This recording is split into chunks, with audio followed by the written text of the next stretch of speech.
My name is Raul. What's yours? I'm Jake. Jake. Nice to meet you, Jake. Nice to meet you. All right. Jake, I'm walking around campus and I'm interviewing people concerning some belief that you hold to, which I'll let you identify, and then I want to ask you questions and kind of interview you concerning how you arrived at that belief. Okay. So we can start with that. Start with what belief. It can be anything. It can be something that just some belief that is deeply held, that you hold a fair amount of conviction of, and that you're fairly convinced of. Okay. This is where my mind draws a blank. I honestly just kind of feel like you should treat everyone with respect. Okay, I'm not thinking so much values. I definitely agree that's a good value, but I'm thinking more like some fact claim, some knowledge claim. Oh, gotcha. So an example would be like, I believe ghosts exist, or I believe God exists, or something like that. Something that serves as kind of a foundation for your thinking about the world.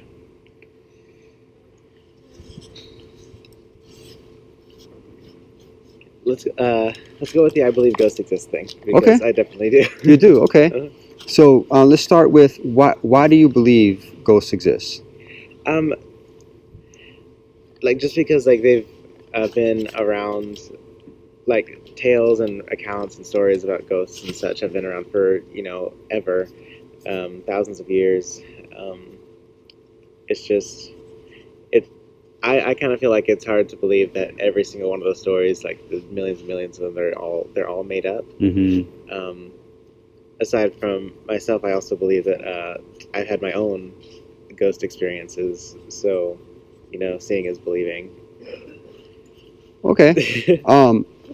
Between those two reasons you gave, namely all the millions and millions of accounts from history, and your own personal accounts, what would you say takes precedence as far as why you believe in ghosts?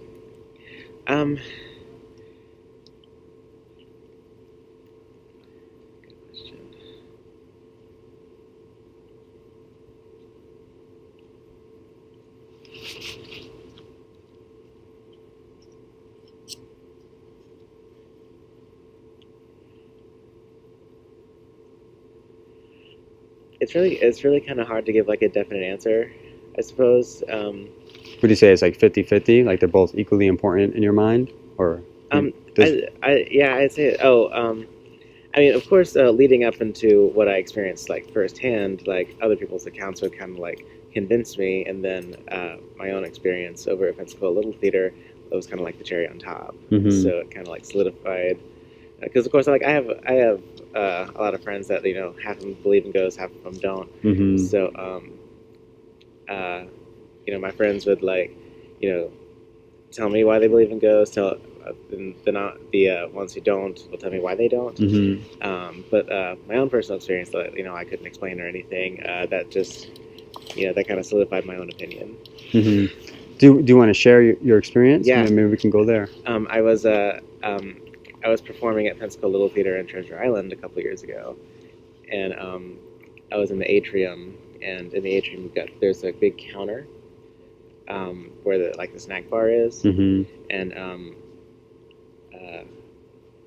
I was kind of leaning up, like reading over my script and stuff, and one of the cabinets that's under the counter, it opened up by itself, and I went back into the theater. I didn't come back out for the rest of the rehearsal. I was pretty freaked out. So the counter opened up by itself? Yeah, the little cabinet. I was kind of sitting there, minding my own business, and just like, Okay. And what makes you think that was ghosts? I mean, the building itself is, super, super old, mm-hmm. and there are other accounts of, paranormal activity mm-hmm. there as well. There's the main one. The main ghost name is Hosea. Mm-hmm. They say he was the last person to be hanged in that building when it was still the courthouse. Wow. Way like hundreds of years ago. Yeah. So all those stories of history and mm-hmm. and of course then my own personal experience, it just kind of. Wow. Yeah, it's interesting. So you believe that the counter opening was ghosts because there's already been accounts of this place being like haunted. Yeah, just the history of the building. It like lends itself to being a the stomping ground for Okay. ghosts and stuff. Okay. How confident would you say you are that this was ghost? Between like 0 and 100% certain. I'd say maybe give about 80%, because at first Okay. I thought it was because like I had leaned against the thing and it kind of opened it. Mm-hmm. But for shows I did after that, every time I'd be there, I'd like kind of test it out. I'd lean up against it at different places, and it never opened again. Oh, okay. So that's why I'm pretty sure it was a ghost. But like it but I always keep in my mind that I could just be like crazy and paranoid about it. But I'd say it was just because like I haven't been able to like get it open myself again. Yeah. I'd say it's a good chance that it may have been a ghost. Oh, okay. What would decrease your level of certainty? You said you were at about 80%. What would convince you otherwise, or at least decrease the level of certainty that you have concerning your belief? If someone like could show me, another reason why it opened, like give me a full on, because like I'm not gonna say that like my answer is the only answer and there's nothing you can do to convince me. Like if someone could like physically show me why it opened, then like okay, I'm crazy, it's not a ghost. Okay. But so you would want somebody to physically show you how that happened. Like like if I think one way and someone can like show me otherwise in a very good way that makes sense to me, then absolutely, like my opinions can change at any time. Okay. Would you say you have that same kind of proof for it being ghosts? Like if you were to require somebody to show you that it happened a certain way in order for you to accept that explanation, do you have a demonstration that it was ghosts? Aside from like maybe going out and like testing the cabinets to see like how well they were shut, maybe. And just showing everyone else, like me leaning on the counter hasn't done anything since then. Those are about it when it comes to like me proving that it was a ghost, because like I can't go back in time and whip out like a paranormal camera and like but that's about it. Nothing too crazy. Yeah. So what are some other possibilities? So ghosts, that's one option. What are some other options? It definitely could have maybe like the cabinet wasn't closed all the way and me leaning on it triggered it to open. Maybe a gust of wind or something. Like there are definitely other possibilities that wasn't ghosts. I'm just a generally like jumpy person, so the first weird thing that happens, I'm like, this place is haunted. Yeah. Okay. And how do you distinguish between it being ghosts and it being one of these other? I guess if something weird happens and like you take a look at your surroundings to see like signs of something that is not a ghost that could have happened, like if there was some sort of demonstrable natural explanation. Like if I looked at it and I saw the cabinet was ajar in the first place, and then lean on it and saw it open, then I'm like, okay, I did that. But as far as I was aware, like all the cabinets were super closed. Okay. So in order for you to be convinced that it was like the cabinet being open and you just leaning on the thing and opening it, in order for you to be convinced of that, you're saying you would have to see it, right? You would have to see it open. It had to be like a a definite sign. Okay. Like if you're in a room and like a cup falls off the counter or something, if you look over and you see something had fallen over and knocked it off, and I'm like, okay, that's not a ghost. But if there's nothing around the cup and it wasn't on the edge or something, you're like, okay, what could have knocked that over? So do you have like demonstrable evidence to the same of the same nature for ghosts? In other words, you haven't seen the cabinet partly open, but at the same time, have you seen the ghosts? Like physical apparitions, no. The only, when it comes to the ghosts of the Pensacola Little Theater, the only thing that we really have are other people's stories and accounts, and because like especially with Pensacola Little Theater, like no one's, as far as I'm aware, I haven't seen any like pictures of Hosea or any of the other ghosts that are said to be there. But all the same, like even hearing the ghost stories, it's a fun little fun little wives' tales and stuff. And it's fun to like, whether you believe or not, like it's fun to hear the stories from other people. Yeah. Because I mean, I remember like a few of the shows that I've done there. The cast, a lot of the people that do shows there, they're veterans over there. They've done several shows throughout the years. So hearing past people's accounts and hearing the history of the building and people that have worked there forever. Yeah. Those are all, those always those will make you a believer or not. But aside from stories and such like that, there's real no like definite evidence. Okay. So the reason why I asked is because on the one hand, you say you would need demonstrable evidence for it being the cabinet slightly open. You would have to see the open cabinet. But on the other hand, for ghosts, you don't have to see it. So I'm just wondering why on the one hand you require demonstrable evidence, but on the other hand, no demonstrable evidence as far as the ghost conclusion. I would need the evidence to, I suppose, to maybe kind of prove I wasn't crazy, I guess. Because if I had noticed the cabinet a little bit open before I leaned down and it opened up, then I wouldn't have thought it was a ghost. It wouldn't have really changed my mind into me believing that the building was haunted, just because ever since I first started acting there, I always thought it was haunted, just because it's such an old building and its history. So I guess just in my mind right now, since I didn't see the cabinet open, and then it opened by itself, I'm just going to say it's a ghost. Okay. But that's just me, myself, and I. Anyone can take what I say with a grain of salt. So you didn't see the cabinet open, therefore it wasn't that. I didn't see the cabinet open prior to me physically watching it open. Right. By itself. Therefore, you conclude that I can't tell if it was open, if me leaning on it had opened it, or if something else had opened it.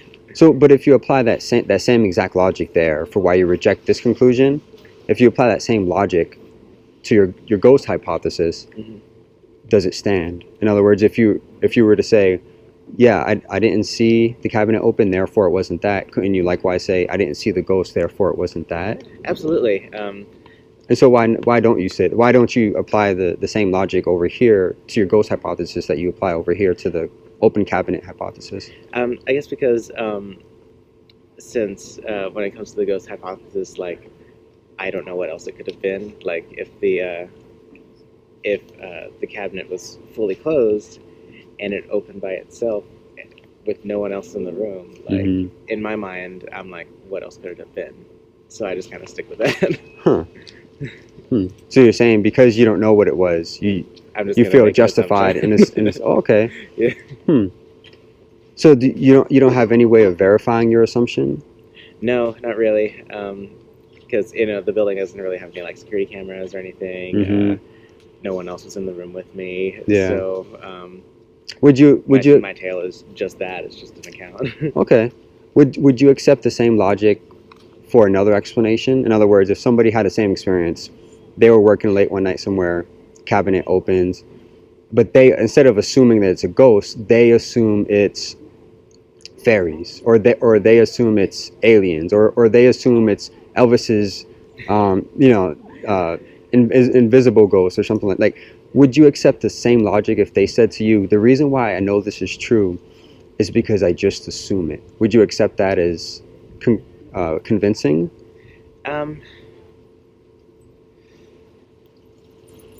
That's kind of tough because if an experience like that, especially if it's something like kind of off the wall, Elvis's ghost specifically, yeah. I myself would need a bit more evidence. If the cabinet opened by itself and you hear "Honka Honka Burnin' Love" down the wall, then yeah, I'm yeah, okay, that was totally Elvis. Yeah. But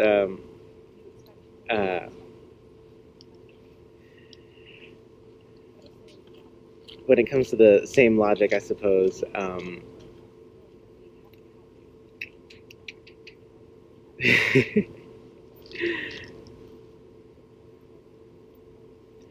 I'm not sure really, because I wouldn't want to discredit what they think or make fun of it, because especially because I know my theory is super far-fetched. It could be, but it's just what I think happened. So like I don't want to discredit anyone else what they think happened unless like there's super like solid evidence that it was in fact not that. Okay.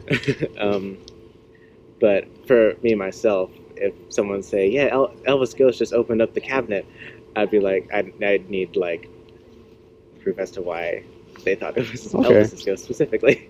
So you would require proof from them. You would not accept simply, I just assume this is the case. So why is it that you don't require that same burden of proof when it comes to the ghost hypothesis? I guess just because of its specificity. Mm-hmm.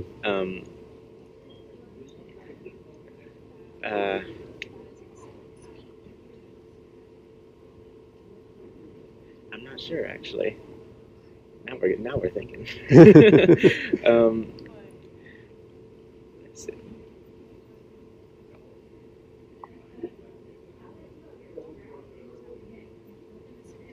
I don't think I have an answer. Okay. So in light of all that, do you still feel like you would say I'm at 80% certainty level concerning this belief?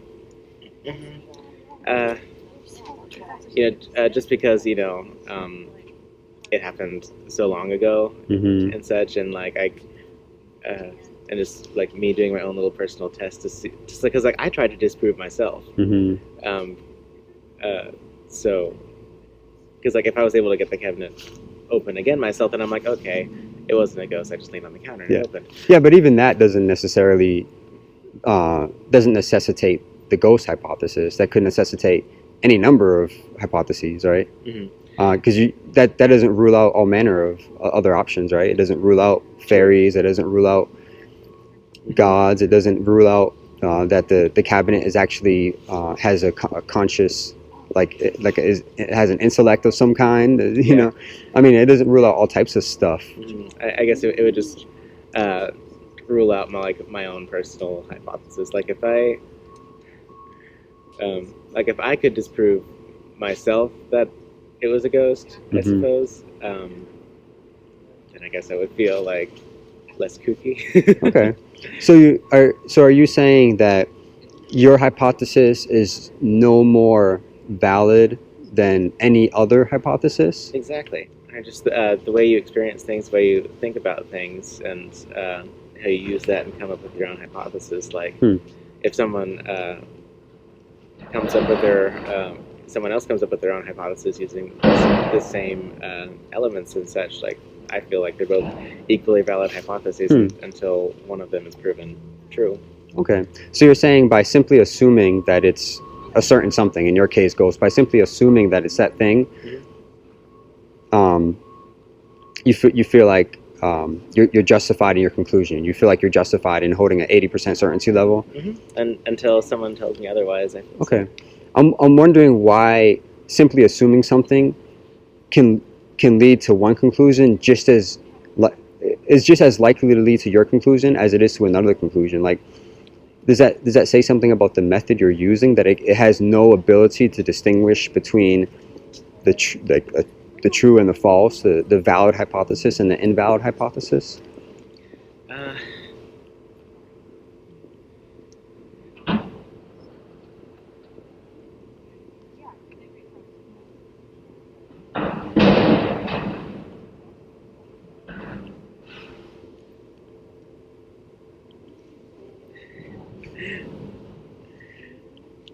I'm not too sure, because I'm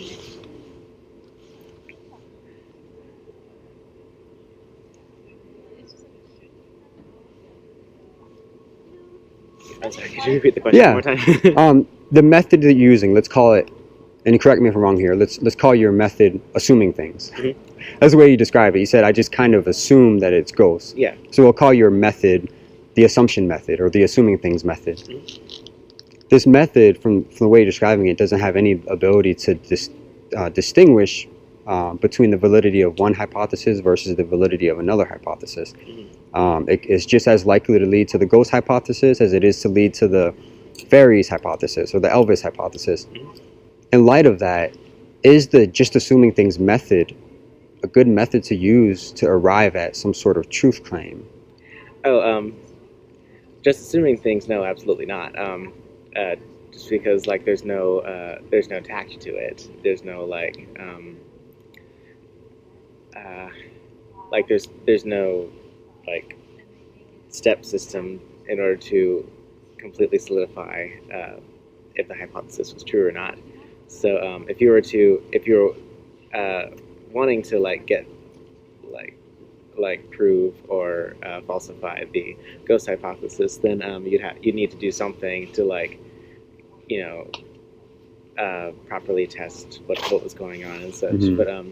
But that specific method, assuming like it's definitely not the best way to find whether or not the hypothesis is true or not. Okay. Because there's no testing procedure. Okay, and that is the method that you're using. Is that correct? Mm-hmm. It's just you know, I didn't see anyone open the cabinet, therefore it is a ghost. Done. But back to what you just said, you said that just assuming things hypothesis is not really a good method for determining whether or not something is true.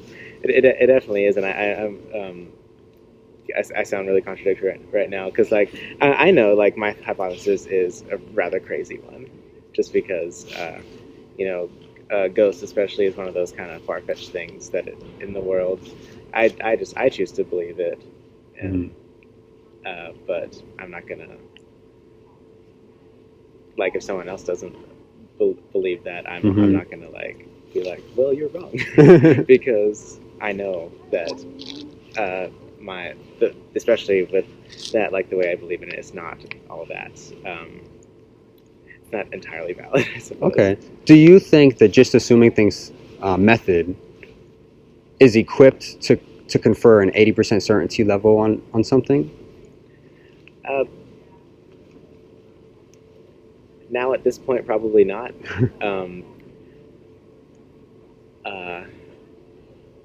But I don't have a way to go back and see get another percentage certainty, just because I can't go back and relive that experience. So okay. So I don't really have a way to change my perception of it, I suppose. Okay, cool. Well, Jake, I appreciate it. I think I enjoyed the conversation. Thanks for sharing with me your experience and your thinking through it. I really appreciate it. Thank you. All right, take it easy. You too. Have a good one.